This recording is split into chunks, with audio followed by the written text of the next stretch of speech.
estudiante o cualquier persona para aprender.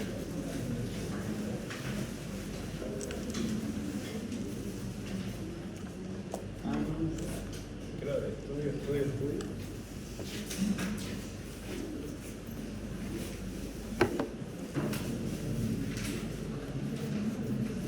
Órale.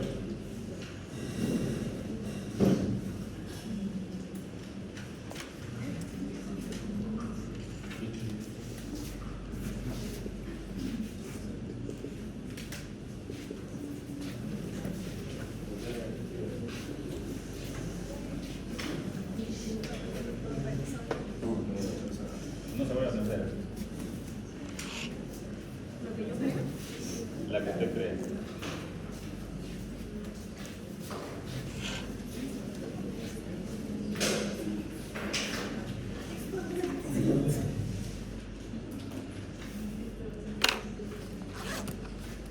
Usted es la que está con el celular ahí.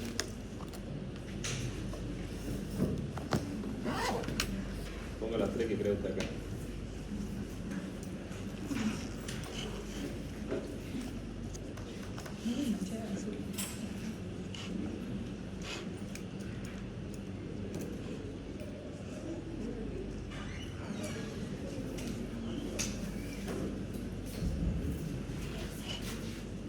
Bueno, les voy a dar una noticia. Ustedes saben que ya empezó la residencia, ¿no? Y del hospital de la Caja Nacional, que fueron de los primeros puestos que eligieron, la Caja Nacional, la petrolera, ya hay dos médicos que renunciaron. No pasó ni una semana y han renunciado. Quiero que me digan por qué han renunciado. Han de haber visto ustedes TikTok, ¿por qué renunciaron? No tenía resistencia. La resistencia es actitud. Resistencia.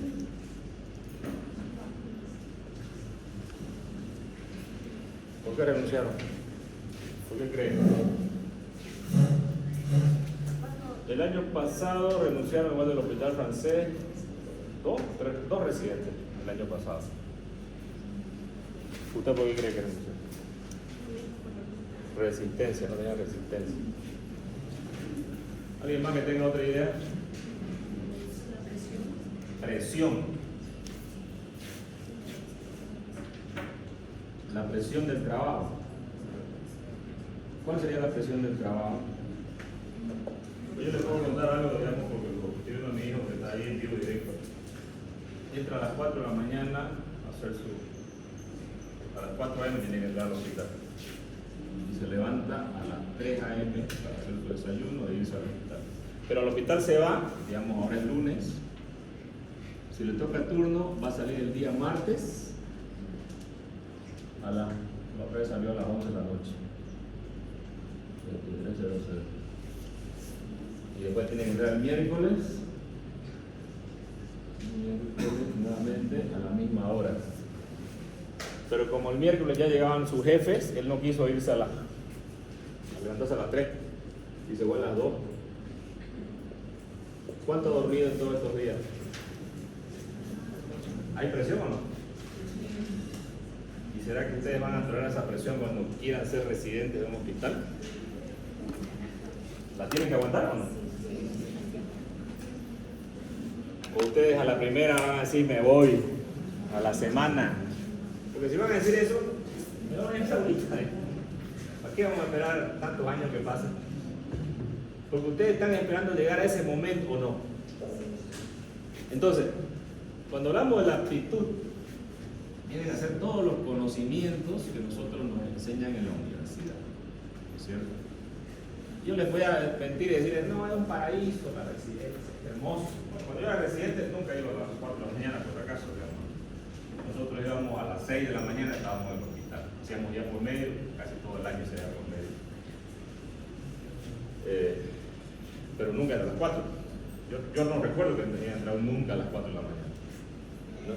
Sin embargo, ahora esta nueva, porque los residentes tienen dos, o sea, los residentes mismos son un sistema que está dentro de otro sistema más grande, ¿no? Entonces, ya estos residentes agarraron, no, ustedes hacen las cosas mal y van a venir a las 4 de la mañana para que lo hagan bien, evolucionen bien sus pacientes, vean todo y que esté todo bien en el hospital. Cuando hagamos la visita con los jefes, esté todo listo. Entonces uno tiene que tener disciplina, sí, es verdad, hay que tener disciplina. ¿La disciplina dónde estaría? ¿Estaría en actitud o en aptitud? ¿Actitud?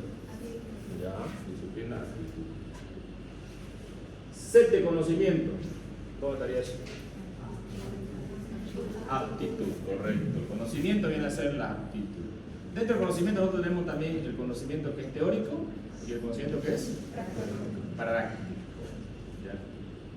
¿Y el médico es teórico o práctico? Las dos cosas. Un médico solo teórico es un clínico, por ejemplo. Bueno, se van a dejar los clínicos conmigo. Pero es verdad, pues, ¿no? O sea, a la hora de operar a un paciente, ¿quién es el que tiene que operar, el clínico o el cirujano? El cirujano. Entonces el cirujano hace ese otro trabajo extra, ¿ya?, que no lo hace el clínico. El clínico agarra y dice, doctor, este paciente hay que operarlo. Ya, yo tengo que entrar al quirófano a operarlo, a estar 3 horas en el quirófano, a pensar qué cirugía le voy a hacer al paciente, se me puede complicar, me puede morir en quirófano. No. Entonces, el cirujano quizás tiene que desarrollar esta habilidad práctica más que el clínico, ¿o no? Dentro de la medicina, los médicos que más se estresan, ¿cuáles creen que son? ¿Los cirujanos? No. Los anestesiólogos, no, están durmiendo. Los urgenciólogos y los cirujanos, cualquier tipo de cirujano. Y quizás la emergencia es uno de los peores todavía. ¿Por qué será que estos tres tienen mayor estrés? A diferencia de un clínico, por ejemplo, ¿no? Porque yo conozco a varios clínicos, están tranquilos. Ellos se estresan, ¿saben por qué? Porque a veces trabajan en 3 lugares, ¿no? Hacen turno en un lugar, en una clínica, van a hacer turno en el hospital, hacen turno en otra clínica, ¿no? Entonces, prácticamente paran de clínica en clínica y nunca van a su casa, digamos, ¿no? Y se estresan porque, bueno, no llegan a su casa y cuando ya llegan, su hijo, tío, le dicen, no es papá, digamos, ¿no? Pero no se estresan en el trabajo realmente, digamos, ¿no? Pero en estas áreas se estresan más en el trabajo. ¿Por qué? No, porque son otro tipo de pacientes. ¿Qué tipo de pacientes son? Críticos. Porque usted que está en la emergencia esperando que llega de todo, ¿no? ¿O no llega de todo? Puede llegar un cuchillado, puede llegar un intoxicado por alcohol, puede llegar de todo. Cualquier cosa puede llegar en cualquier momento. Y para prepararme para ese momento, ¿qué tengo que tener? Conocimiento y actitud. ¿Qué es la actitud? Es cómo yo voy a enfrentar esto. Y existen varios tipos de inteligencia, por ejemplo, ¿no? Justamente ayer estaba leyendo una cosa interesante, por eso lo vamos a transmitir a ustedes. Porque ustedes pueden tener mucho conocimiento, de hecho tenemos médicos que son una luz, digamos, ¿no? De memoria, página tanto, digamos, ¿no? Pero a la hora de actuar, cero, amputado la mano, ¿no? No pueden actuar, o sea, no tienen actitud. ¿Se puede desarrollar la actitud? ¿Se puede desarrollar la actitud? ¿Ustedes pueden desarrollar la actitud o no? ¿La actitud la pueden desarrollar o no? ¿Pueden desarrollar la resistencia? Sí. Claro que se puede desarrollar. Por ejemplo, algo de habilidades blandas que va dentro de la actitud, ¿no? Y que muchos médicos a veces no tienen buenos conocimientos, pero los tratan muy bien a sus pacientes, los escuchan. Cuando el paciente les habla, ellos los escuchan. Y a veces no le dan el tratamiento a su enfermedad. Pero el paciente, al ser escuchado, ya se siente bien con ese médico. Una habilidad blanda. Y muchos médicos que tienen buena actitud, tienen habilidades blandas desarrolladas, obviamente. Estos médicos los quieren mucho a sus pacientes y ustedes los recomiendan a otros pacientes, aunque no lo ponen. Sin embargo, existe otro grupo de médicos que son toscos o son brutos, ¿no? Al hablar, no saludan, no le explican al paciente la enfermedad que tiene, inclusive lo retean al paciente, lo tratan. Estás así porque estás gordo, estás así porque esto, o sea, empiezan a tratarlo. Estás así porque bebes alcohol, Entonces, ese médico no desarrolla la actitud de las habilidades blandas, que son bastante sencillas. ¿Ya? ¿Por qué estos médicos han renunciado? Puede ser por algunas de las cosas que usted diga, es verdad. Y por eso yo quiero decirles algo. ¿Será que solamente con conocimiento nosotros vamos a poder conseguir nuestras metas y objetivos? ¿Será que estos médicos no van a renunciar si van a otro hospital también? Bueno, en el hospital japonés tenemos ahorita lo que van a ser R2. Un año han estado en el hospital japonés. Un año entero. Y en ese año entero son algo de 4 residentes, 4 R2, R1, que van a pasar a R2. ¿Qué creen ustedes? En los exámenes solamente un R1 aprobó. Y los otros residentes están reprobados. ¿Qué les faltó a ellos? Aguantaron todo el año en el hospital, ¿no? ¿Pero qué le faltó? ¿Le faltó actitud o le faltó aptitud? Correcto, le faltó conocimientos. Los conocimientos no los tuvieron, ¿ya? A mí me consta, porque en la visita yo les pregunto, y preguntas así muy sonsas, digamos, muy sencillas. Por ejemplo, otro día, cuando estaba de turno, oculté a una paciente que estaba con abdomen subocluido y pregunté quién ocultó al paciente. Y nadie lo ocultó, ni el R1, ni el R2, ni el R3, nadie. ¿Está bien? No, porque yo tengo que hacer un examen físico a mi paciente.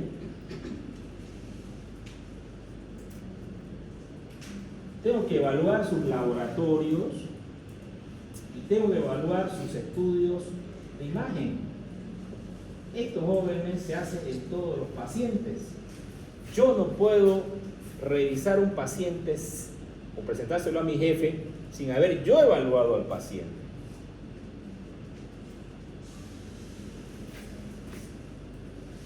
Tengo un grupo de residentes que prácticamente de todo, uno nomás, más o menos medio que sirve, digamos. Y los otros, ¿por qué no mejoran? ¿Por qué no mejoran? En la medicina, ustedes van a escuchar, algunos médicos dicen autoformación. Y es cierto. ¿De quién aprendemos los médicos? ¿De quién aprendí yo? Aprendemos en las clases, si tomamos atención, ¿no? Pero ¿de quién aprendemos realmente? ¿De quién han aprendido todos los médicos de la historia? ¿De quiénes han aprendido? Del paciente. El paciente es el mejor profesor que va a tener el médico. Obviamente, si yo evalúo, ¿qué significa evaluar? Describir, revisar sus estudios, revisarlo al paciente. Mientras yo no haga esto, jamás voy a ser un buen médico. Entonces, en resumen, ustedes siempre van a necesitar estas dos cosas muy importantes que la tienen que desarrollar. ¿Y cuándo la van a hacer? ¿Allá cuando sean residentes y renuncien? ¿Será que estos médicos acá la van a...? Tenemos que desarrollarlas aquí, en la universidad. ¿Cuesta saludar? Pero por eso un empacado que nadie en tu casa no te enseña a saludar, ¿no? Porque tu padre no saluda de repente y tenés la misma forma de tu padre. Está mal, tenés que cambiar eso. Son médicos, vas a tratar personas. Y algunos no van a tratar personas porque van a ser médicos no asistenciales. Pero igual esos que no son no asistenciales tienen que llevarse bien con otras personas. ¿Será que si yo agarro y tengo mala actitud, por ejemplo, llego acá y lo agarro a patada aquí al que me da la llave para venir acá? ¿Será eso bueno? ¿Tengo que comportarme bien? Y en el hospital una enfermera me dice no sé qué, yo le digo, ¿sabes que usted es una tonta, digamos, ¿no? O la trato, o a un residente, lo agredo verbalmente, y peor tocarlo. Eso son faltas graves, y todo eso es actitud. La actitud es importante, porque ustedes transmiten esa actitud, buena o mala, la van a transmitir. Lamentablemente aprendemos cosas malas, ustedes van a ver en el médico, no tienen actitud, ni para hablar con un paciente, ni para medicarlo, para nada, ¿no? Pero no tienen que aprender lo malo, tienen que aprender lo bueno. Lo bueno, ¿ya? Ustedes ven que hay mucha gente que no tiene trabajo. ¿Y saben por qué no tiene trabajo? A veces sí tienen actitud, pero no tienen actitud. O sea, no hay actitud. Porque no les dicen que hagan algo y no lo quieren hacer. Quieren cobrar antes de hacerlo. Para desarrollar actitud yo tengo que desarrollarla todos los días, ¿sí? Está sonando súper fuerte. Y la semana pasada en otra materia todavía que son que no así. Yo no sé,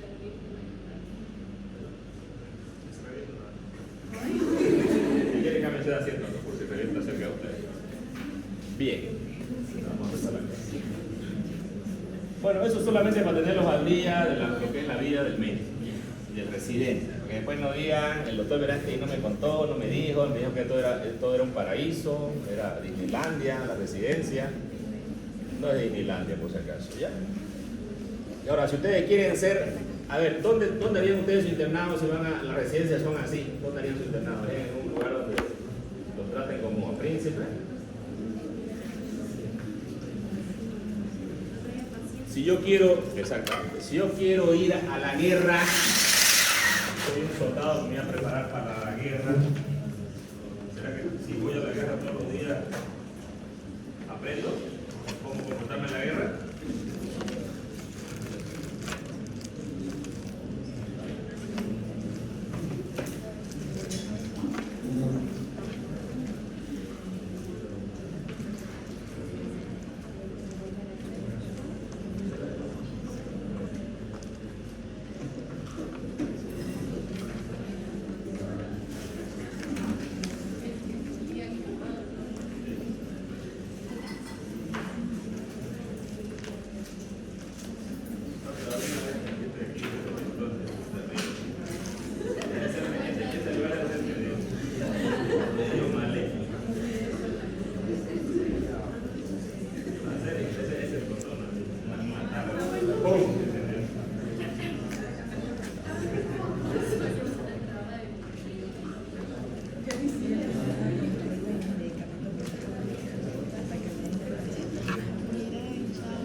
Muy bien, vamos a hablar ahora de los tiempos fundamentales de la cirugía.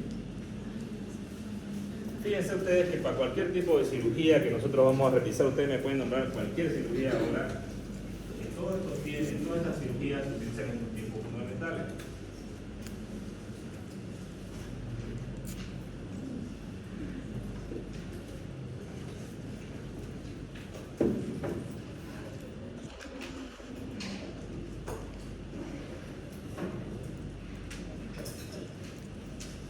Muy bien, jóvenes, aquí que ven ustedes en esta fotografía de acá arribita,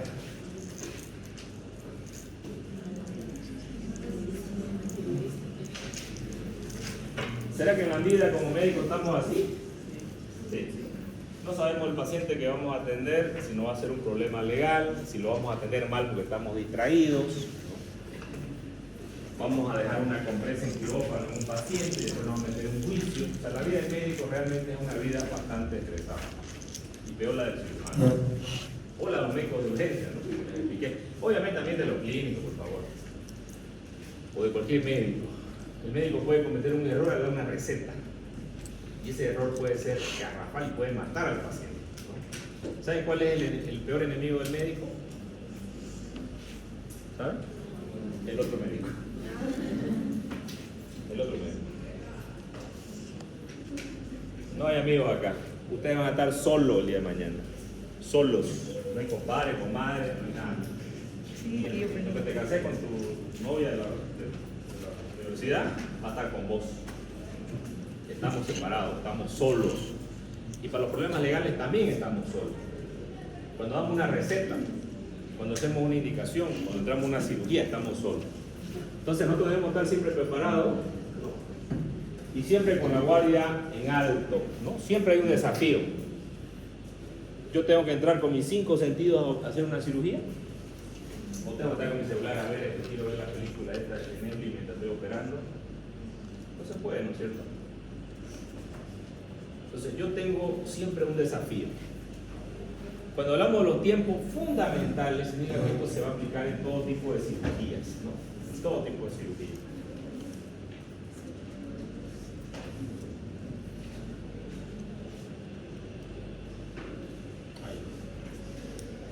Y estos son los tiempos fundamentales, fíjense jóvenes, ¿no? Aquí tienen ustedes incisión, que viene a ser lo mismo que un corte, ¿no? Diéresis, que es lo mismo. Tenemos la hemostasia, es parar la hemorragia. Las ligaduras que hacemos ahora es para justamente la hemostasia. La disección, que es para disecar estructuras. Nosotros tenemos capas, ¿no es cierto?, en el cuerpo. Si yo quiero hacer una incisión para hacer una cirugía de abdomen, una mediana,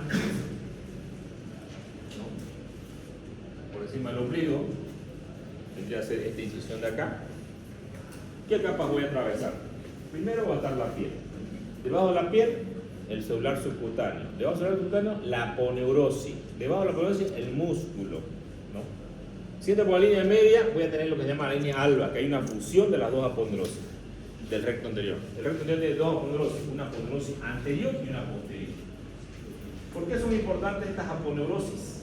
Porque estas aponeurosis yo tengo que después, cuando termine mi cirugía, suturarlas, ¿no es cierto? O las dejo abiertas. Entonces ahí va lo que se habla de sutura, ¿ya? Y estas capas yo tengo que saber. Ustedes ahorita, por ejemplo, tienen, cuando ustedes jalan el tejido, ¿qué sienten? Cuando ustedes jalan el hilo, ¿qué sienten? Tensión.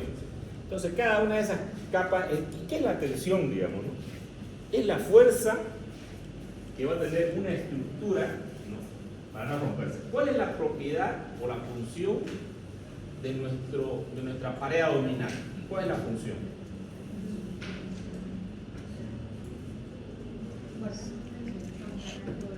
Contener, correcto.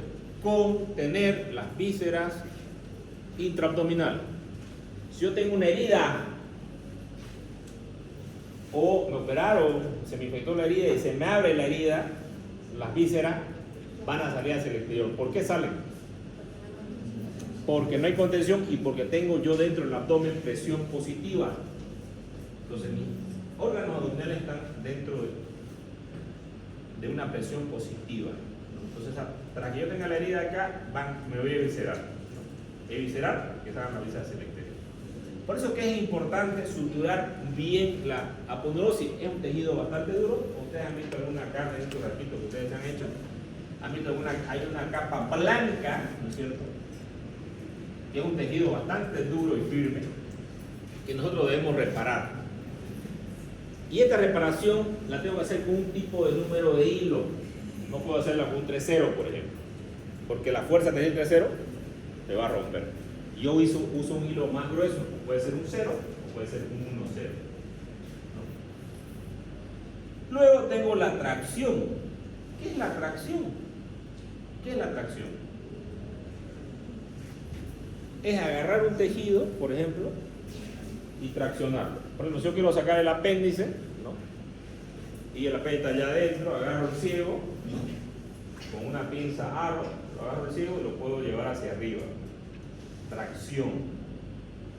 Y se la presento al cirujano. Si yo soy el se lo presento al cirujano para que usted no pueda hacer la cirugía. ¿Y en qué consiste la cirugía? Muchas veces en hacer una ligadura de la base apendicular y una ligadura del mesoapéndice. Tenía mi jefe, el doctor Edwin Crespo, verás ahí y me decía, la cirugía es tracción y contracción. ¿Qué significa esto? Es como un baile, ¿no? Si el ayudante baila a tu ritmo, te presentan las cosas, lo vas a hacer bastante rápido. Pero si tienes una pareja de baile que baila al revés, no vas a poder hacer los pasos de baile adecuadamente, ¿no es cierto? Entonces la cirugía es lo mismo.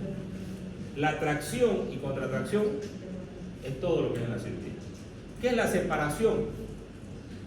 Una vez abierto el abdomen, yo necesito que alguien me separe para poder ver mis estructuras dentro del abdomen. A eso se conoce como separación.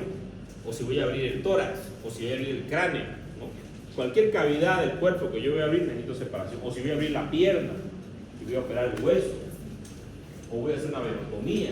Cualquier tipo de cirugía necesita separación. Y tengo dos tipos de separadores. Aquí tienen ustedes uno, por ejemplo, que es un separador de tórax, que se conoce como separador de Finocchietto, ¿no? Inventado por un argentino. Y ustedes pueden ver que tiene una cremallera, ¿no? Acá, ¿la ven? Entonces yo puedo tener al más fuerte acá de los estudiantes y bueno, vamos a una toracotomía, estamos en el hospital y le digo, a ver, me va a separar por favor la costilla para que yo pueda ingresar mi mano dentro del tórax, cuando yo abra el tórax. ¿Será que va a poder? De repente va a poder un momento, pero después se va a cerrar. Entonces yo necesito un separador automático, ¿ya? Como el de acá. ¿Cuáles son los objetivos que yo tengo en la cirugía? Pero esta es una vesícula, ¿no? Y mis objetivos son hacer una ligadura del cístico, de la arteria y de la vena cística, ¿no? Ese es mi objetivo para poder extraer la vesícula dentro del cuerpo. Y siempre voy a requerir de estos tiempos fundamentales que son importantes, ¿no? Ya nosotros estamos practicando uno de ellos, que es la hemostasia. De hecho vamos a practicar todo esto, porque no importa o sea, estamos en cirugía básica, ¿ya? El que vaya a ser cirujano o el que no vaya a ser cirujano tiene que aprender, tiene que desarrollar estas habilidades, porque las va a desarrollar, porque es básico. El que va a ser cirujano obviamente va a seguir avanzando, ¿no? Va a ir a la residencia y ahí ya va a hacer cirugías más complejas, ¿ya? La hemostasia es uno de los procedimientos muy importantes que en una emergencia yo tengo que saber hacer. Me llega un tipo amputado, me llega una herida sangrante, me han llegado muchas heridas al hospital, pero mal manejadas en un primer nivel. Cuando son mal manejadas en un primer nivel, ¿cómo llega el paciente al hospital? Tiene una herida sangrante. Choqueado. Un choque polémico grado 4, ¿no? Me acuerdo de un caso, por ejemplo, yo era interno, me llega un paciente que estaba tomando en una cantina en el plan 3000 y le tiran para su botellazo y le producen una herida, ¿no? En la cabeza. Y el paciente va a un centro médico, creo que fue la Virgen Peligrosa, el plan, y lo ven los médicos, le hacen un vendaje, no es para acá, se lo llevan a otra clínica, creo que va a ser Maritán, allá le hacen, como la sangre seguía bajando para acá, le hacen otro vendaje al paciente acá abajo. Y el paciente llega prácticamente con un vendaje en la cabeza y un vendaje acá, al hospital. Nosotros, obviamente en el hospital japonés, que es tercer nivel, no podemos mandar a ningún lado, nos metimos al paciente y lo vimos, valoramos los signos y vimos que las estaban llenas de sangre, ¿no? Bueno, sacamos las venas y ¿qué creen ustedes? Era una pequeña herida en la temporal superficial. ¿Se lo saben con el dedo ahí? Parado. Con un dedito. Y con un buen vendaje probablemente sí. Pero un mal vendaje provoca que el paciente puede llegar inclusive a morirse. Como ha habido pacientes que se han muerto por heridas cuando el médico no sabe hacer una hemostasia. Dentro de la hemostasia tenemos varios procedimientos. La ligadura es uno de ellos cuando podemos ver el vaso y ligarlo. Pero si no puedo, el otro es la compresión. También puedo hacer torniquetes, ¿no? Que es un procedimiento que el Colegio Ciudadano lo enseña para todas las personas, no solamente para los médicos. La disección, que viene a ser disecar los tejidos para poder ver cada una de estas capas importantes. ¿Por qué son importantes, digamos, en las capas del abdomen? ¿Por qué es importante? Para poder suturar cada una de estas capas. La aponeurosis, el suturar subcutáneo y la piel. Esas son las capas que se van a cerrar. Siempre que yo hablo capas, básico, tengo que cerrar estas capas. Si yo hago una toracotomía y corto los músculos del tórax, tengo que cerrar estas aponeurosis. ¿Ya?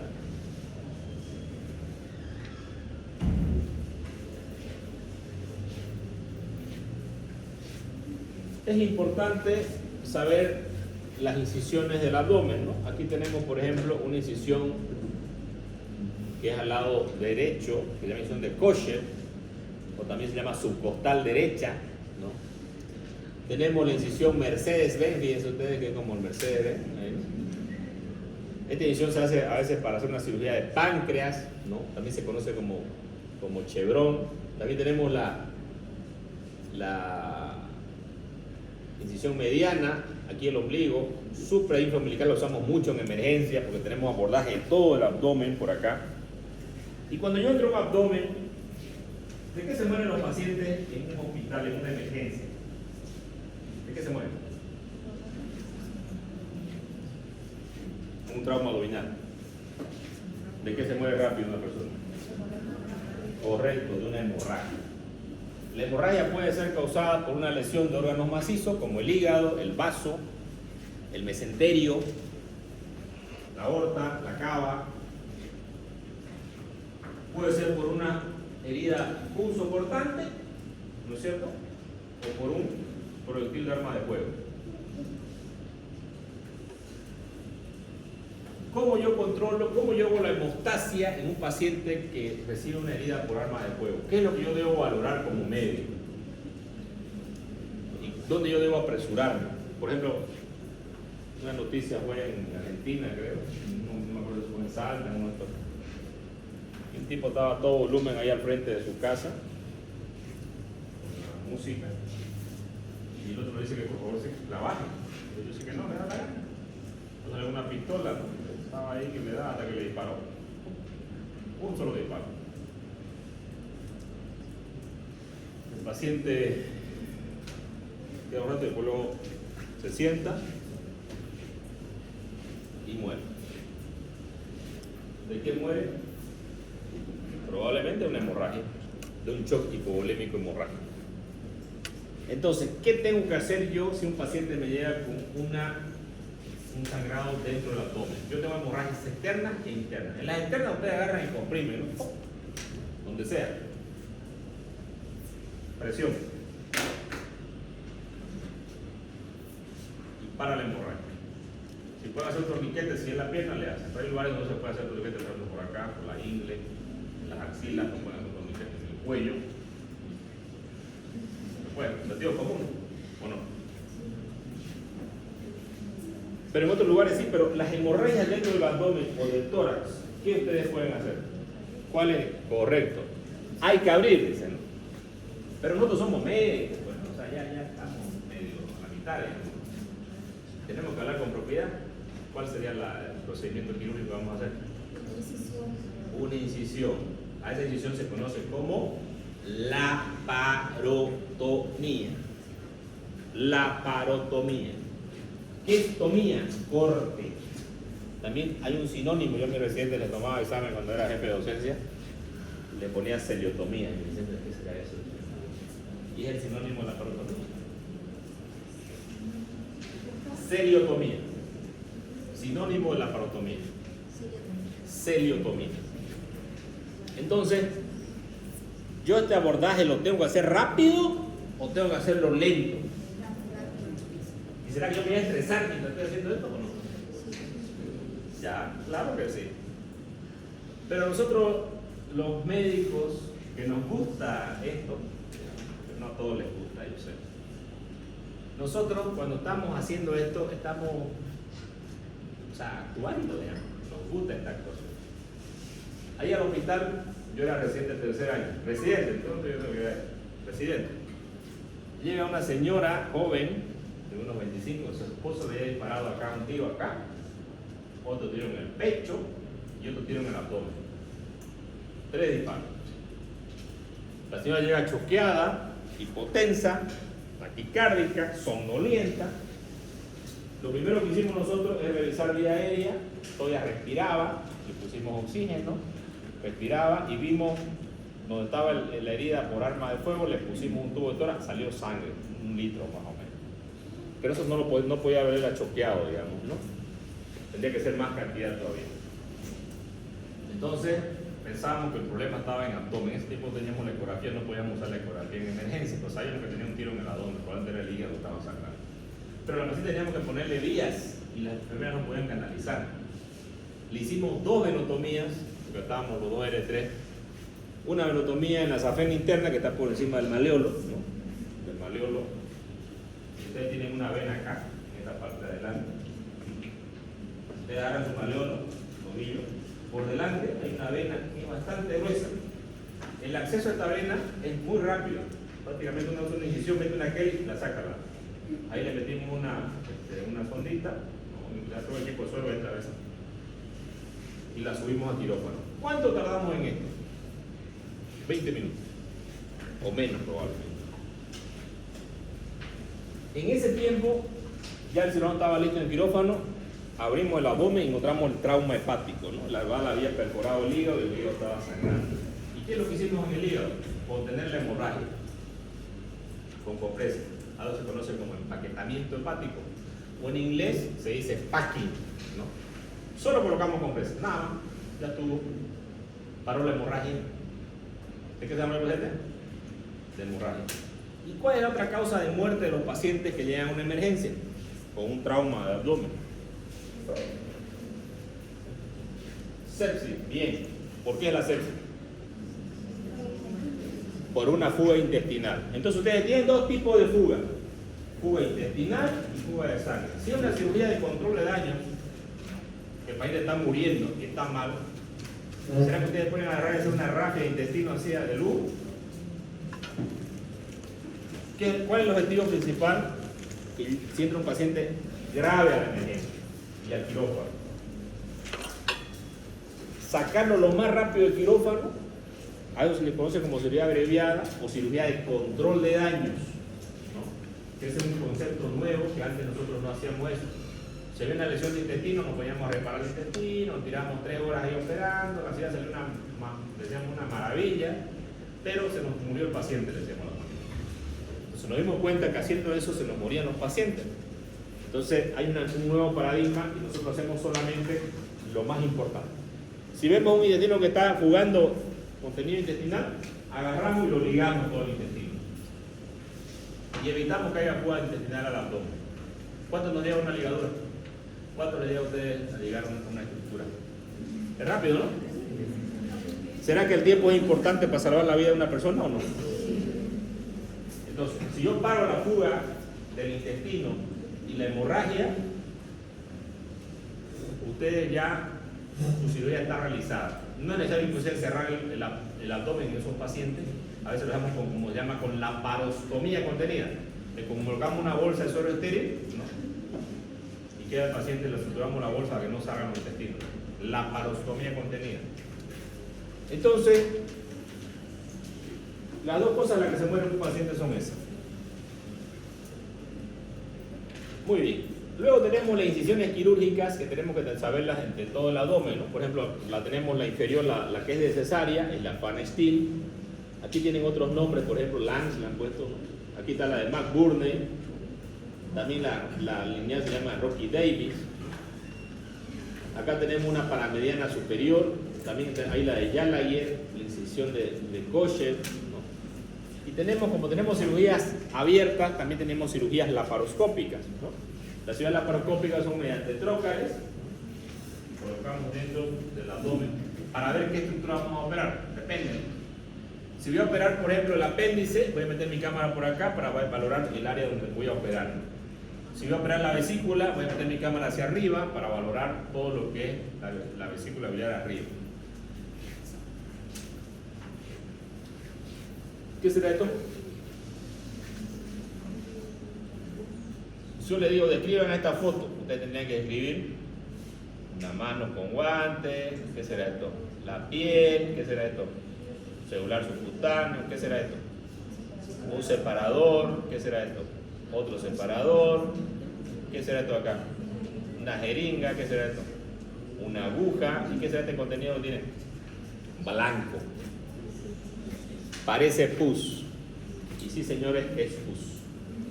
Es pus del poleo. ¿De qué se mueren los pacientes en una emergencia? De infección y de hemorragia. O sea, cirugía. Obviamente puede tener un problema cardíaco, otra cosa más extra, pero lo más importante y lo que yo tengo, lo básico. Yo quiero que se le quede en concepto básico acá. Para que aquí 20 años, tenía razón, lo operaste. No era que nos decía, no, para que nosotros no aprendamos. Por ejemplo, cuando vamos a hacer una cirugía y queremos estética en un paciente, aquí ustedes tienen un tumor, no. Vamos a seguir las líneas de Lange. ¿Qué son las líneas de Lange? Son las líneas de expresión, ¿cierto? Bueno, aquí en acá las líneas de Lange van en sentido horizontal. En el abdomen van en sentido horizontal. En el tórax, si yo hago incisiones en este sentido, contra la línea del ángel, mi cicatrización no va a ser la adecuada, ¿no? Entonces, esto lo usan mucho los cirujanos plásticos, pero también nosotros queremos dar cierta estética a un paciente cuando hablamos de una cirugía programada, ¿no? Porque no, o sea, tampoco tenemos que, si podemos hacer una cirugía estética, se la vamos a hacer, aunque sea un tumor que tengamos que extirpar en el paciente. Cuando hablamos de las incisiones, es importante la hoja de bisturí, el mango de bisturí. Sí, ustedes están viendo los materiales, por ejemplo, ahora cuando hagamos la práctica, yo traigo algún material, pero vamos a dar una clase solamente para ver materiales que yo voy a traer. Y ustedes van a ver la diferencia entre sus materiales y mis materiales, digamos, ¿no? Hay una diferencia así. Arriba. Y esto es por, ¿qué depende de los materiales? ¿Qué se llama eso? Calidad. Calidad. ¿Qué es la calidad? ¿Qué es la calidad? ¿Será que todos somos iguales? La diferencia, jóvenes, va a ser la calidad. Si yo soy un médico que atiendo a mi paciente, voy y lo veo antes de la cirugía, lo veo después de la cirugía, hablo con la familia después de la cirugía, ¿no? Mi cirugía tiene un buen resultado. Veo a mi paciente en un postoperatorio lejano cuando está en su casa, o lo cito para consulta externa. Veo sus estudios de anatomía patológica, estoy una vesícula, y lo doy de alta cuando ya me sale la vesícula, me dice que la vesícula está normal, el paciente está bien, después de un mes, le doy ciertas recomendaciones y le digo, hasta aquí llegó mi procedimiento quirúrgico. ¿Será que eso es calidad? Y si diferente, un paciente que operé de vesícula, nunca lo vi, lo operé, le cobré y no me moleste, le digo, no me llaman, está sanito, está chalina, no tengo para qué llamarme. Nunca me mandó la patología, yo nunca la vi. Y resulta que tenía un cáncer en la vesícula, necesitaba otro procedimiento quirúrgico. ¿Eso es calidad? No. Eso es mala calidad, atención. No. Cuando hablamos de la calidad en la educación, por ejemplo, ¿no?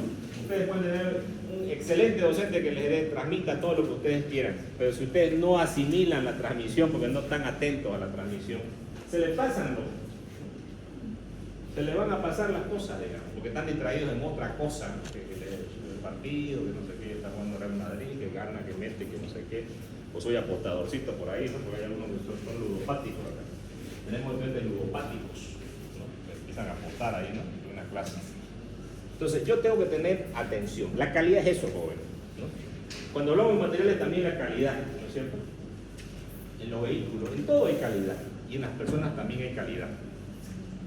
Entonces, aquí están las líneas del ángel, que son importantes para tenerlas en cuenta, ¿no? Aquí tenemos una incisión, por ejemplo, una incisión elíptica, por ejemplo, para sacar un tumor en forma de ojo, significa. Esto va a depender qué es lo que vamos a sacar. ¿Cómo vamos a aproximar después nuestra herida? Después vamos a hacer lo que son las suturas, ustedes van a practicar las suturas. Acá tenemos una extirpación de un tumor, ¿no? Cómo queda, se va por la línea de expresión, la línea del ángel. Si fuera aquí en el ojo también, esta sería una línea del Lancher, por ejemplo, y fíjense cómo quedó sin cicatriz prácticamente, ¿no? Porque se hizo un procedimiento adecuado. Debemos unir los tejidos, todos los tejidos que abrimos, ¿no es cierto? Celular subcutáneo, la piel, la aponeurosis, con un diferente material o diferente hilo que nosotros vamos a utilizar. Hay diferentes tipos de puntos que no me voy a detener acá porque eso lo vamos a practicar, inclusive ustedes lo van a aprender muy bien.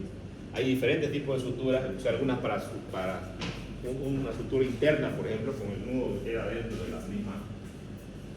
¿Y por qué esto? Porque el tejido tiene que cerrar. Si el tejido no cierra, queda una cavidad, y esa cavidad es proclive a que haga seroma. Mientras más gordo sea el paciente, más probabilidad de que el paciente le haga un seroma. Bueno, ¿y qué pasa con el seroma? ¿Lo pueden aspirar? Sí. ¿Pero el seroma se puede infectar? Sí. Y si se infecta y la infección puede comerse los hilos de la aponeurosis, sí. Y si se come los hilos de la aponeurosis, ¿qué pasa? El paciente se puede eviscerar. Son esos pacientes que se evisceran en el mismo hospital muchas veces. Entonces, por eso es importante saber qué material voy a usar. Luego tenemos la disección. Por ejemplo, si vamos a hacer un colgajo a una persona que le falta piel, quiero hacer un colgajo para rotar, ¿no? O un colgajo de músculo, ¿no? La disección es separar los tejidos. Para esta disección uso un material muy importante que es la tijera de Metz. Y vamos a hacer disección también con ustedes, ¿ya? Vamos a hacer ejercicios para que ustedes aprendan a disecar. Algunos ya tendrían que tener experiencia porque han pasado anatomía, después de anatomía, pues lo que yo tengo que hacer en práctica es disecar, digamos, ¿no? Y si no han diseccionado, pues nos van a diseccionar acá. Aquí vemos un tumor que le están extirpando, fíjense cómo queda, ¿no? Que se lo sacó adecuadamente. Acá tenemos otro tipo de tejido que está quemado, ¿no? Entonces, también cuando sacamos tejido necrótico llamamos desbridamiento del tejido necrótico. Hablamos de incisiones que pueden ser en cualquier parte del cuerpo, ¿no? En el cuello, por ejemplo, para hacer una cirugía de arteria, ¿no? O una cirugía de tiroides, ¿no? Puedo usar también para cerrar la piel grampas, las grampas de piel. Para hacer una cirugía de cuello en la columna, por ejemplo, en la parte posterior, ¿no? Algunas veces puedo dejar drenajes, por ejemplo, como estos drenajes son hemofutores. ¿Por qué pasa si me llena de un hematoma aquí en el cuello? No puede llegar el paciente. De hecho, nosotros en el hospital japonés, cuando se operan tiroides, siempre al lado del paciente hay un equipo de traqueostomía. Este equipo de traqueostomía lo usamos, si el paciente no puede respirar, le abrimos la herida para que salga el hematoma y el paciente pueda respirar nuevamente.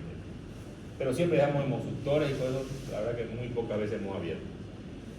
El concepto, jóvenes, de caja tengan ustedes en la cabeza, ¿ya? El cráneo es una caja, ¿cierto? Superior, inferior, una caja. El tórax es una caja.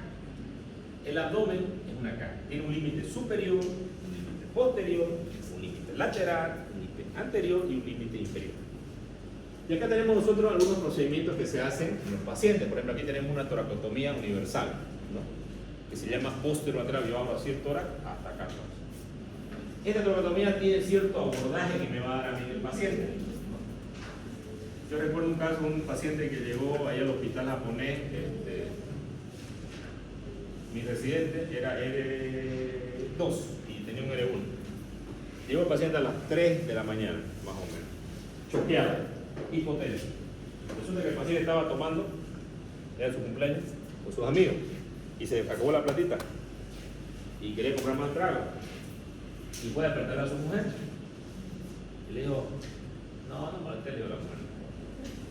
Y el tipo agarró un tinte ahí, se agarró y al cabello de la mujer. Y la mujer le puso el tinte en el cabello de la mujer. La mujer se levantó, agarró un cuchillo y ¡pum! Se lo plantó acá. Ahí. No hay que tocar el cabello de la mujer con tinte. Para que aprenda. Llega al hospital media hora después con sus amigos. Ya estaban saliendo con los amigos, ¿no? Pálido, papel. Mi residente le pusieron un tubo de tórax hasta que llegó el paciente y salió 2 litros de sangre del tórax. 30 minutos. Paciente con shock grado 3 a 4. Todavía estaba consciente, pues no digo 4. ¿Qué tengo que hacer yo? En el tórax. ¿Qué tengo que hacer? Y aquí quiero relatar un poco la llamada. Yo estaba en el cuarto de los cirujanos, durmiendo, soñando, contándolo. Y el residente del R1, parece que le dijo el R2, andaba a bajarlo al jefe, pero ahorita le dijo, ¿no? Y vino el R, le dijo que esta va a ser la puerta mía, ¿no? Se agarró puñete con la puerta, ¿no? Pa, pa, pa. Bueno, está bien, digamos. ¿Yo para qué estoy en el hospital? ¿Para qué estoy? Para estar listo para la cirugía, ¿o no? O ese rato puede decir, no, ¿sabes qué? Te tengo que ir al baño. Me tengo que lavar los dientes. Las tengo que bajar en quinta, digamos. Porque en el tiempo que yo pierda está la vida del paciente. Entonces inmediatamente yo bajé, ¿no? Y ya vi el tubo de tórax que salía de sangre. Hablé con el paciente, le dije tengo que abrir el tórax, puede ser que muras, voy a pedir sangre. Llamé al cirujano de tórax para que venga, porque cuando digo tardamos 20 o 30 minutos en llegar al hospital del cirujano de tórax, no está ahí en el hospital. ¿Y qué tengo que hacer yo? Tengo que subir al paciente al quirófano y abrir el tórax, ¿o no? ¿O lo dejo que se muera ahí hasta que vea el tórax? No. Entonces, para eso tengo que saber, si la incisión fue arriba, la herida, y quiero abordar el tórax superior, tengo que hacer esta incisión.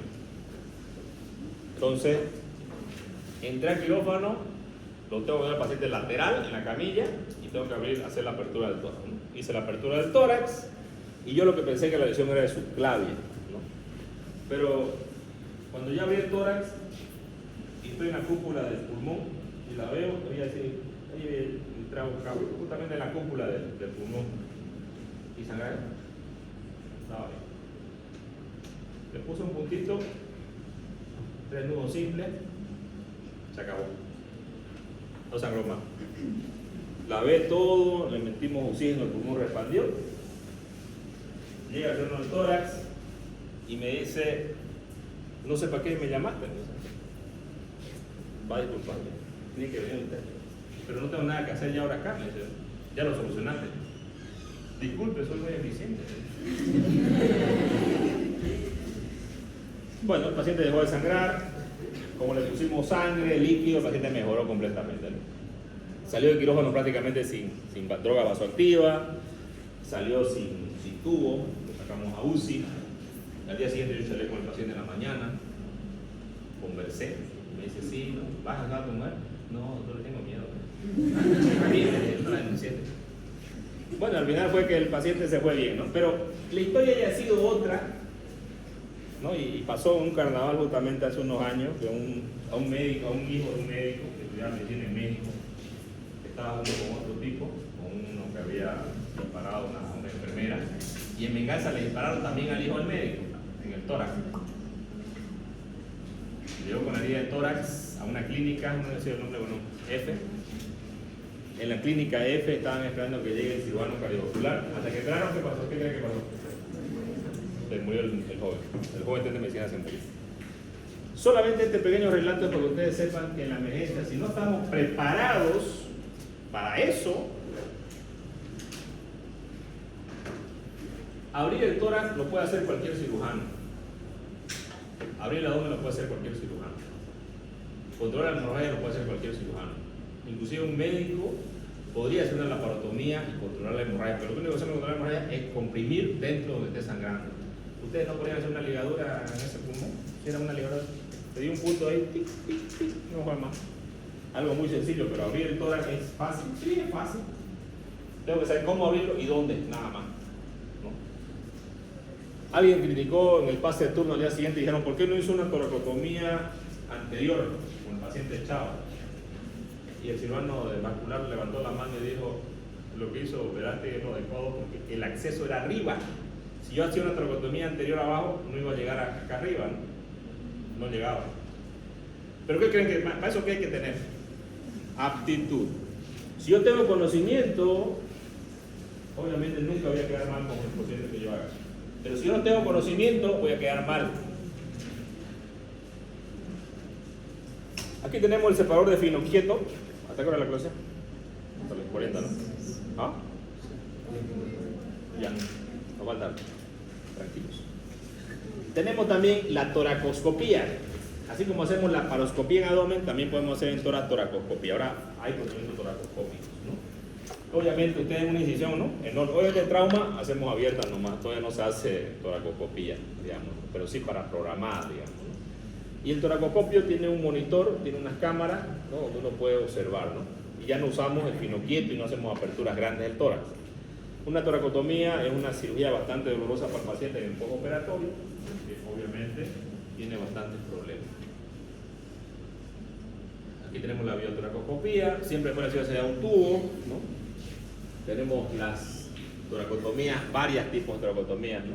Aquí tenemos, por ejemplo, una cirugía robótica, ¿no? ¿Cuál es la diferencia entre cirugía robótica y cirugía laparoscópica? ¿Ya?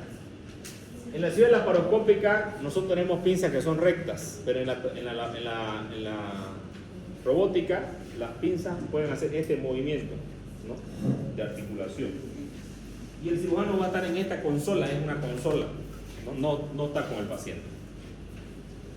Entonces en esta consola el cirujano va a ver todo en la pantalla, porque ve la cámara todo, y los movimientos son articulares. Entonces esta cirugía es un poco costosa por los materiales, tiene unos inconvenientes, ventajas: una visión tridimensional, magnifica la imagen 15 a 20 aumentos, instrumentos con todos los grados de libertad, manipulación de instrumentos sencillos, eliminación del temblor de la mano, porque le quita el temblor, ¿no? Si el cirujano no es lo que así, ¿no? Anda, le quita el temblor a la mano del cirujano, porque está yendo a una computadora. Permita lugares que son accesos técnicamente complejos. ¿Cuáles serán lugares complejos en el cuerpo humano? Por ejemplo, un cáncer de recto en el hueco pélvico, ¿no? Es muy difícil, inclusive operarlo abierto, y no sabemos si lo vamos a operar de abajo o de arriba. En cirugía abierta es una cirugía más compleja que hay, hacer una cirugía de MICE, por ejemplo, que es una amputación abdominoperineal del recto, de un cáncer de recto. Pero con la laparoscópica sí, es muy buena trabajar en estos lugares porque tengo una visión grande, magnificada, ¿no? Y puedo meter las pinzas y trabajar bien. ¿Cuáles son los inconvenientes del uso de esto? El aprendizaje, que tiene una curva, como todo, a eso se conoce como training, ¿no? En inglés, que es entrenamiento en realidad. Si queremos aprender una habilidad, tenemos que entrenar, ¿no es cierto? Y entrenar, y entrenar, y entrenar. El costo del equipo es bastante costoso, y solamente en países como Estados Unidos, aquí en Brasil también algunas de las clínicas más grandes tienen estos equipos, pero no se puede usar para todas las cirugías, porque todavía no quiere decir que es bueno para todo. Es bueno para algunas cosas, cáncer de próstata, cáncer de recto, pero para lo demás se puede hacer con la cirugía laparoscópica. No le ha quitado el lugar, digamos, ¿no? Entonces no es que todo lo va a ser robótico, digamos, ¿no? Peor una emergencia, jamás en la vida. ¿Por qué? Porque hasta que yo ponga el robot, tarda una hora, voy a poner las pinzas y todo eso. Entonces, siguen habiendo cosas que son importantes.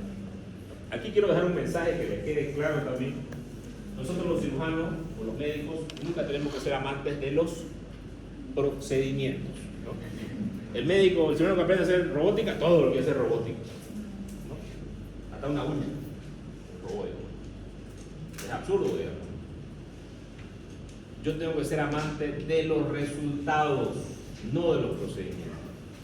Y en la cirugía yo puedo cambiar. Tenemos cirugía percutánea, laparoscópica, robótica, endoscópica. Fíjense, los endoscopistas quieren hacerlo todo por endoscopía.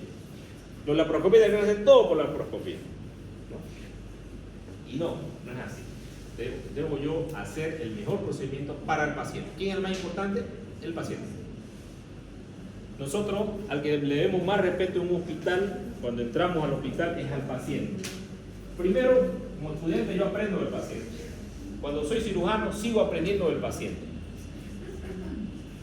Y sin paciente, yo no tendría que ser médico. De hecho, si no hubiera enfermedades y pacientes, yo renunciaría. ¿Para qué vamos a estudiar medicina si no hay paciente? Entonces, es importante tenerlo esto en cuenta. Aquí están las incisiones, que ya las hemos comentado. Aquí tenemos la incisión de Kocher, la incisión de McBurney, ¿no? Aquí tienen la de McBurney, la de Fan Steel, ¿no? La lumbotomía, ¿no? Cada uno de los procedimientos son importantes para sacar. Si yo voy a sacar, por ejemplo, una cesárea, le hago una incisión de Fan Steel. Aquí tenemos una abdominoplastía, por ejemplo. El cirujano está marcando la grasa que está extra en el cuerpo para poder extraer esta grasa del paciente, ¿no? Una de las cirugías que mucho se hace en todas partes del mundo. Una abdominoplastía. También tenemos una mamoplastía que le van a hacer a este mismo paciente porque tiene demasiada grasa, ¿no? Entonces yo está marcando hasta dónde va a sacar la grasa y ver si la piel le va a dar para abajo. Va a sacar todo esto y la piel tiene que ir aquí abajo, ¿no? Acá tenemos una cesárea. Cuando hace una incisión Fan Steel, voy a llegar a los rectos, voy a abrir después el útero, ¿no? Para extraer al bebé. Aquí una laparotomía, donde voy a poder explorar la cavidad abdominal. Acá tenemos una cirugía laparoscópica mano asistida, ¿no? Aquí vemos el trocar de la laparoscopía, pero también podemos meter la mano dentro para poder palpar alguna estructura o inclusive sacar algún órgano o extraer un órgano del cuerpo, ¿no? Esto es para meter la mano, dentro tiene un esfínter para agarrar. Aquí tenemos una cirugía laparoscópica, aquí podemos ver el meso, aquí podemos ver el estómago, aquí podemos ver el estómago que está engrampado, ¿no? Ya se engrampó, probablemente sea una manga gástrica, que es reducir el estómago con sutura mecánica. Se le colocan grampas de titanio, de lineales, ¿no?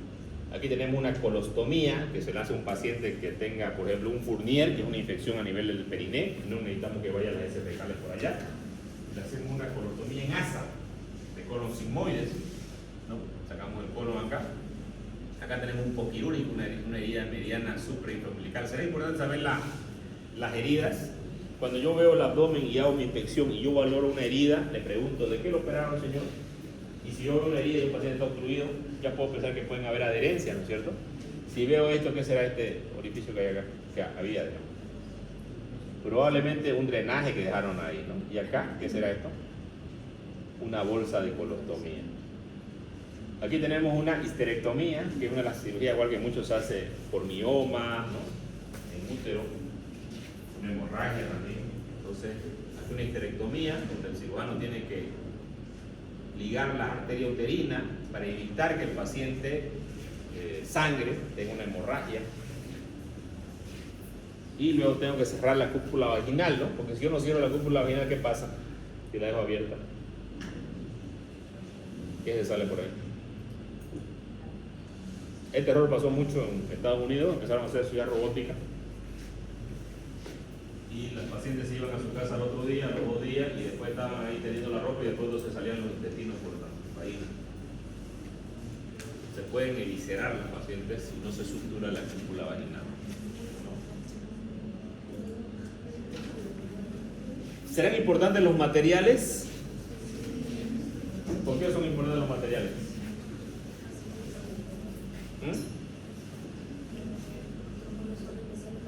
Aquí, por ejemplo, tenemos que estamos sacando, ¿esto qué será?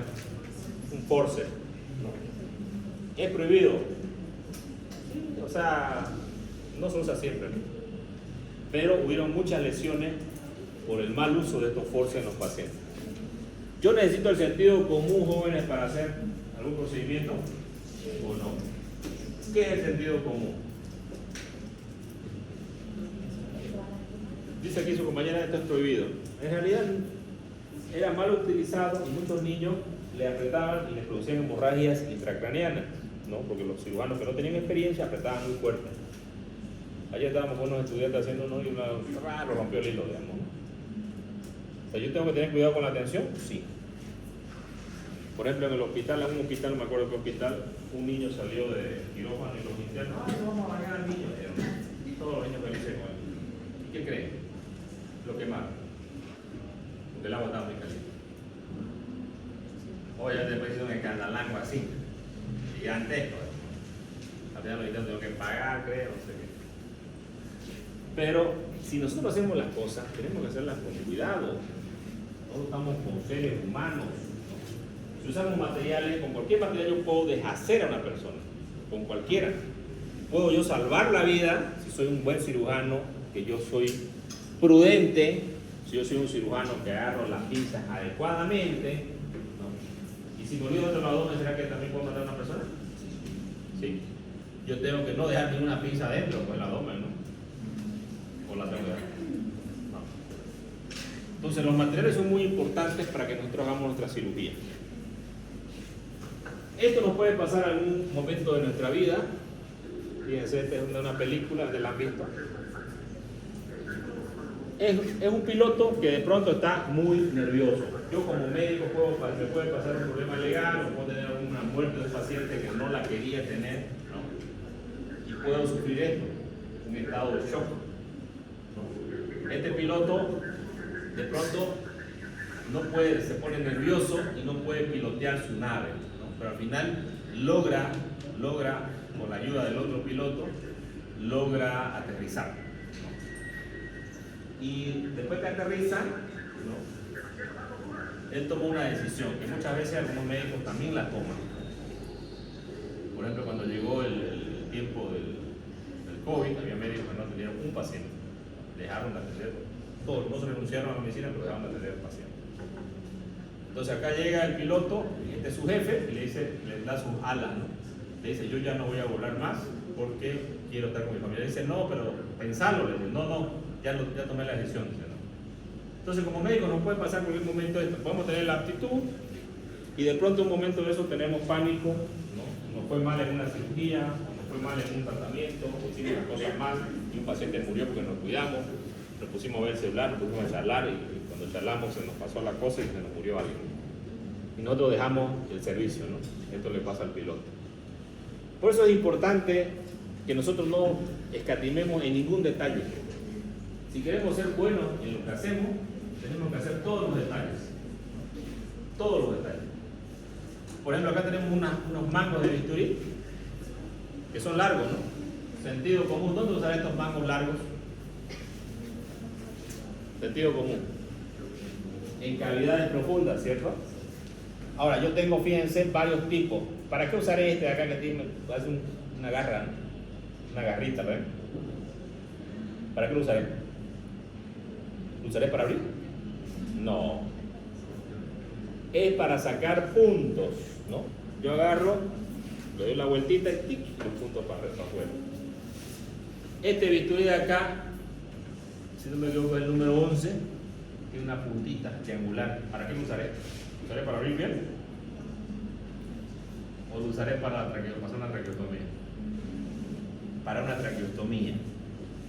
Este bisturí que está en grande, ese sirve para hacer incisiones de piel. Este bisturí pequeño también sirve para abrir, por ejemplo, el colédoco. Un bisturí bastante pequeñito, ¿no? El mango también es importante, ¿no? Ustedes pueden ver acá, estos bisturí de acá son para un mango número 4 y estos para un mango número 3, es más delgado. El tamaño también del mango es importante. Acá tenemos los diferentes números de hojas de bisturí, los mangos de bisturí, ¿no? Tenemos más. Tijera de mayo que sirve para cortar fascias, tendones, aponeurosis. Tijera de mayo curva, ¿no? Y también la mayo recta sirve para cortar el hilo. Tijera Metzenbau que sirve para cortar tejido fino o disecar tejidos. Tijera Litauer, ¿no? Para retirar sutura. Aquí tenemos la tijera de Potts que sirve para cortar vasos. Si voy a cortar un vaso, el colédoco, lo hago con una tijera de Potts. Lo usan mucho los cirujanos cardiovasculares y los cirujanos hepatobiliares. Tijera de Lister, que es una tijera que tiene una punta para cortar los vendajes. Sierra de Cher, que sirve para cortar el hueso y hacer amputaciones. Gubias, que son como unos picos de loro si ustedes quieren, pero tiene bastante fuerza y pueden cortar el hueso. Tenemos acá la hemostasia, que es importante en la cirugía, ¿no? Tenemos varios tipos de hemostasia. Hay una hemostasia fisiológica, una hemostasia quirúrgica. Aquí, por ejemplo, vamos a ver fíjense, este ejercicio lo hemos hecho con su compañero el año pasado, ¿no?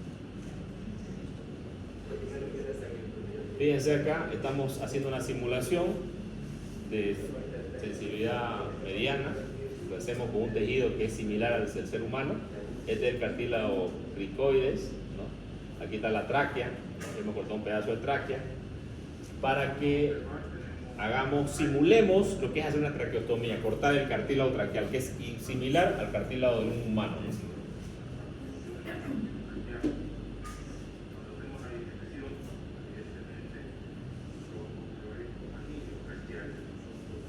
Nosotros tenemos que palpar los anillos traqueales, ¿no? Ustedes se los palpan y ustedes se pueden palpar en ustedes sus anillos traqueales. Y esto, la descripción que ustedes hacen con los ojos es importante, pero también la descripción que ustedes hacen con los dedos, ¿no? Y sentir y tocar los tejidos es importante, ¿no?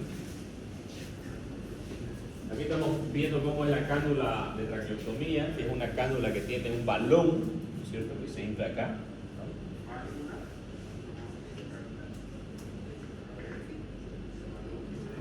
Este balón es un sistema de seguridad para dentro de la tráquea.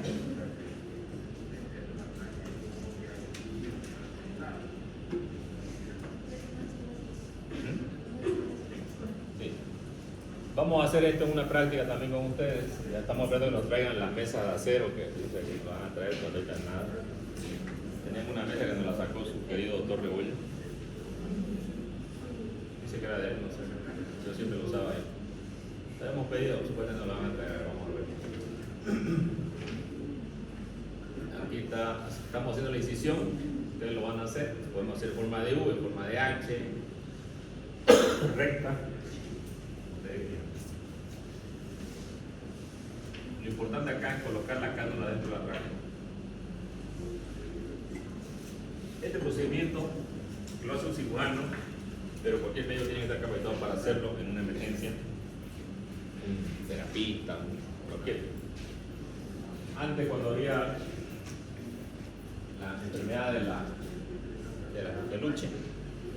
Muchos de los médicos que asistían a una casa y veían un niño que estaba no podía respirar, ellos le hacían una traqueotomía en la misma cocina de la casa. Sacaban su maletín y directamente abrían con un bisturí la tráquea, sin anestesiólogo, sin nadie, prácticamente que le ayudaba a la mamá del niño o el padre del niño. Porque estos niños se morían, ¿no? Sabía el médico que si no lo hacía, o intentaba hacerlo, porque también se podía morir al intentarlo, moría. Entonces ahí le ponían la cápsula. Entonces, cuando no tenemos acceso por la vía superior a hacer nuestro siguiente paso en la traqueostomía, o la crico, perdón, que hacemos primero y después la tráquea, ¿no? Entonces, pues es bastante sencillo, lo vamos a practicar y ustedes van a aprender cómo se corta la tráquea, ¿no? Aquí tenemos la hemostasia, ¿no? Este es otro videito corto que también vamos a hacerlo. Este es un pulmón de vaca, ¿no? Nosotros vamos a simular acá un vaso que esté sangrando, ¿no? Fíjense ustedes una pinza vascular y acá tenemos una estructura vascular que la estamos agarrando, ¿no? Una estructura vascular, fíjense que no lesiona, ¿no? Esta pinza no lesiona, justamente esa es la utilidad de la pinza, no lesionar. Sin embargo, si yo hago una pinza de este ratón, que yo si agarro esta estructura, obviamente que la voy a herir, la voy a lesionar. Entonces por eso que cada pinza tiene su utilidad, ¿no? Esta es una pinza vascular, ¿no? Aquí tenemos una pinza axon, una punta más fina y antes para tejido bien delicado, tejido, por ejemplo, de la piel del párpado, ¿no? Pero también se va a usar pero tiene punta, ¿no? Entonces se puede lesionar. Entonces la pinza ideal es la pinza vascular.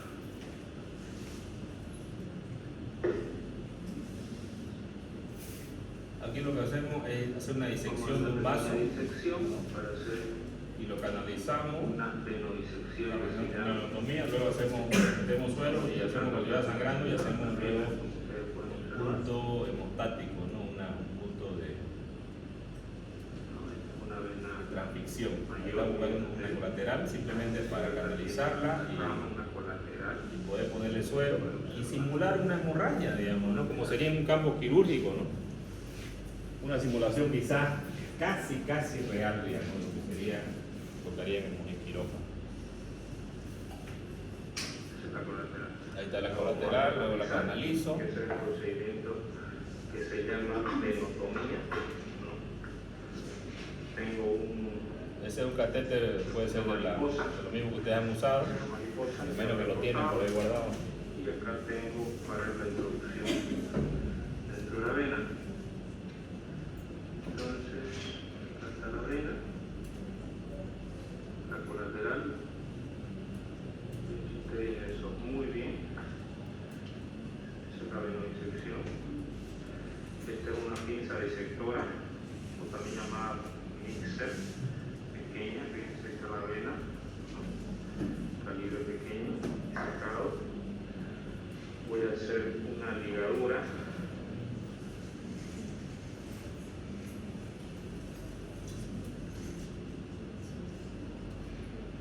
Espero que ustedes han practicado la ligadura, ¿no? Entonces es importante una ligadura adecuada, un paso fundamental en este caso para si está la entidad sangrando para ligarla, en este caso como está en una disección vamos a hacer una ligadura, ¿no? Sin que se ajuste. Fíjense que la tiene la misma consistencia del globo que ustedes tienen, ¿no? Las paredes, por eso que si no lo hacemos globo, después vamos haciendo tejidos de animales, ¿no? Muertos. Ahora vamos a introducir líquido en esta vena para ver hacia dónde va. Lo que hacemos acá es poner un poco de líquido para ver si es que se produce un líquido rojo. Un líquido con colorante, con tinta, Líquido que aparece para que simule lo que es una hemorragia. solamente para que insufle esto, ¿no? Entonces ahí ven la vena, se empieza a distender. Le damos una pequeña herida, simulando una herida. Hacia dónde va, hacia este lóbulo. Vamos a seguir instrugando, fíjense ustedes. Y está saliendo por un orificio donde tiene una lesión, una herida, fíjense acá hay una herida, ¿no? Si constantemente no estuviéramos haciendo esto,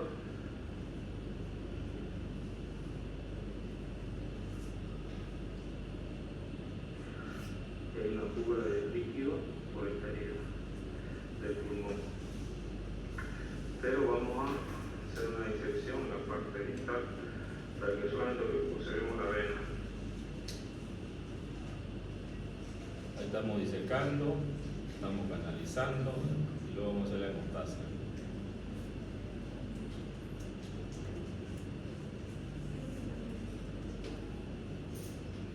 Ustedes pueden practicar muy bien la habilidad de disecar la vena, ¿no? Este tipo de ejercicio, porque los tejidos del humano son similares, no hay ninguna diferencia. Inclusive acá los tejidos son más grandes, la vaca es más grande, ¿no?, que nosotros. Pero los tejidos son tal cual, digamos, ¿no?, idénticos. Aquí estamos haciendo la disección y le vamos a hacer una pequeña herida para simular una hemorragia. Ya tenemos una vena, está sin líquido.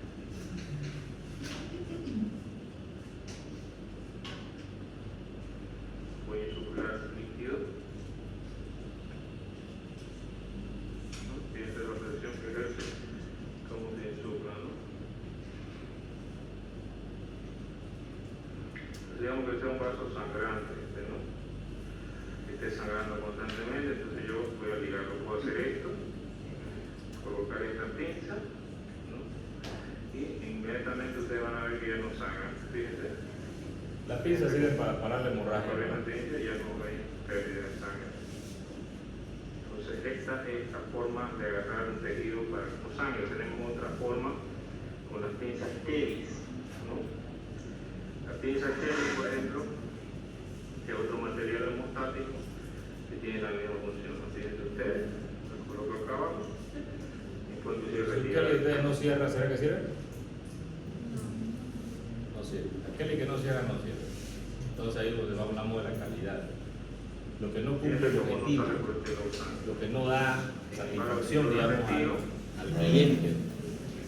Ahí tenemos la herida, bien, está sangrando. Es una hemorragia interna que puede pasar a un paciente. Y nosotros vamos a ver esto y hacemos eso. Ya con eso le salvamos la vida.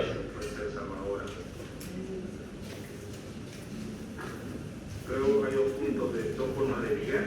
Vamos a la transmisión, que la Mañana voy a pasar este video como vamos a de esta forma.